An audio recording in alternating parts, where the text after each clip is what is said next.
Hello बच्चों। तो बच्चों क्वेश्चन है, assertion है बेटा, living organisms are self replicating, evolving and self regulating unit. ये कह रहा है बेटा जो लिविंग ऑर्गेनिजम्स होते हैं, लिविंग ऑर्गेनिजम्स जैसे हम हो गए बेटा, जैसे माइक्रो ऑर्गेनिजम्स हो गए, जैसे प्लांट्स हो गए, तो ये सेल्फ रेप्लिकेटिंग है।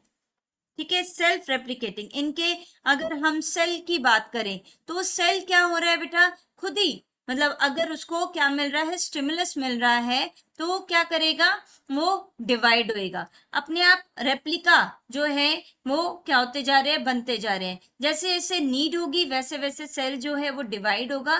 तो यहाँ पे सेल्फ रेप्लिकेटिंग यूनिट, यहाँ पे लिविंग ऑर्गेनिज्म जो है ये प्रॉपर्टी शो करते हैं।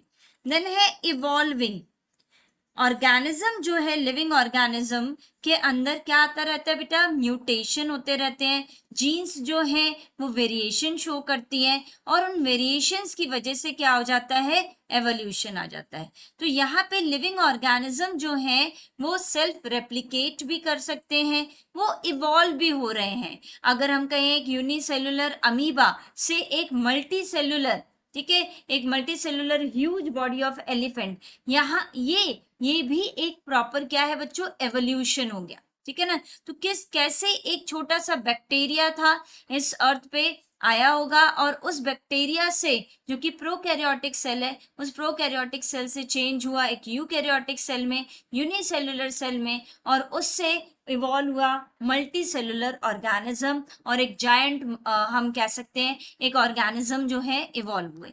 तो ये भी ठीक है। Then self regulating, self regulating जहां पे ये ऑर्गेनिज्म अपने अंदर क्या कर रहा है, रिपेयरिंग सिस्टम भी इसने डाल रखी है। जो सेल है वो अपने अंदर जो भी वर्न आउट चीजें होती है उसको रिप्लेस कर रहा है और अपने आप को एनवायरमेंट के साथ, ठीक है, क्या कर सकता है, रेगुलेट करवा सकता है। ठीक है, अपने आप को एडजस्ट करवा सकता है। तो यहाँ पे लिविंग ऑर्गेनिज्म सेल्फ रेप्लिकेटिंग है, इवॉल्विंग है और सेल्फ रेगुलेटिंग है। यहाँ पे ये इनर इनर जो इंटरनल एनवायरमेंट है वो क्या कर रहा है, उनको इस पर्टिकुलर सिचुएशन, कोई भी सिचुएशन है उसको अडेप्ट करने के लिए ये चेंजेस लेके आ सकता है और ये ऑर्गेनिज्म उसको शो कर सकता है। ठीक है, नॉन लिविंग जो है ना ही वो सेल्फ रेप्लिकेटिंग होते हैं, ना ही वो इवॉल्विंग होते हैं, ना ही सेल्फ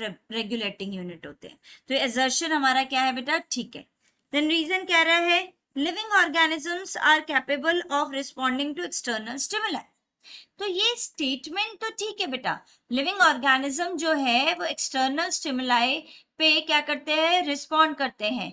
जैसे अगर बहुत ज्यादा बाहर कोल्ड है, ठीक है, तो ऑर्गेनिज्म क्या कर सकता है, वो ऑर्गेनिज्म शिवर करके अपनी हीट एनर्जी को डिसिपेट कर सकता है। तो यहाँ पे ये एक्सटर्नल स्टिमुलाई जो है टेम्परेचर, इस पे क्या कर रहा है, रिस्पॉन्ड कर रहा है। सिमिलरली अगर हॉट एनवायरनमेंट है तो स्वेटिंग करके हो सकता है। तो यहाँ पे ये रीजन करेक्ट है, लेकिन ये रीजन जो है ये एक्सप्लेन नहीं कर रहा कि एक्सटर्नल स्टिमुलाई पे वो रिस्पॉन्ड कर रहा है तो वो इवॉल्विंग हो गया, वो सेल्फ रेप्लिकेटिंग हो गया, सेल्फ रेगुलेटिंग हो गया। तो यहाँ पे हमारा रीजन है करेक्ट बट एक्सप्लेनेशन नहीं है।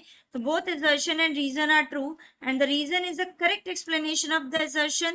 नहीं, both assertion and reason are true but the reason is not the correct explanation of the assertion. Assertion is true but statement reason is false नहीं बच्चों, both assertion and reason are false statements नहीं। तो यहाँ पे हमारा correct option हो गया है ऑप्शन नंबर 2। Thank you.